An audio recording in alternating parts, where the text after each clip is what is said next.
നമസ്കാരം മാഷെ. മാഷെ, ഞാൻ 10D പഠിക്കണ മനോഹരന്റെ അമ്മയാണ്. വാ ഇരിക്കി. വാവ ഇരിക്കൂല, കിടക്കണ തൊട്ടിക്ക് എടുത്തിട്ടാ കൊണ്ടുവന്നിട്ടില്ല. അതല്ല വന്നിരിക്കാനാണ് പറഞ്ഞത്.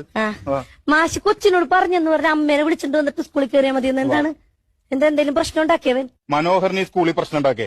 ഒരു 1500 കുട്ടികൾ ഈ സ്കൂളിൽ പഠിക്കുന്നുണ്ട്. ഈ 1500 കുട്ടികള് ഇത്രയും മെനകെട്ട ഒരു ചെക്കൻ ഇവനെങ്ങനെ നിങ്ങൾ വളർത്തുന്നത്? അത് ഞാൻ കാലത്ത് കൊച്ചിന് കട്ടൻ ചായയിൽ ഹോർലിക്സ് ഇട്ട് കൊടുക്കും. 10 മണിക്ക് പുട്ടും മുട്ടക്കറി, ഉച്ചക്ക് ചോറ് മീൻ വറുത്തത്, വൈകുന്നേരം 3 മണിക്ക് ചായ ചെറുകടി, രാത്രി കഞ്ഞി ചുട്ട പപ്പടം. ഇത്രയും കൊടുത്താണ് ഞാൻ എന്റെ കൊച്ചിനെ വളർത്തുന്നത്. അവനെ ഇതൊന്നും കൊടുത്തല്ല വളർത്തേണ്ടത്. പിന്നെ നല്ല പച്ച പുല്ല് വേണം കൊടുക്കാനായിട്ട്. പുല്ല പോത്തണവൻ തനി പോത്ത്.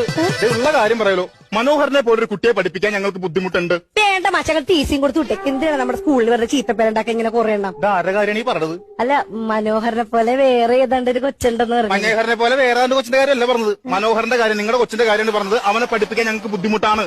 അതിനു വേണ്ട എന്ത്. നമസ്കാരം.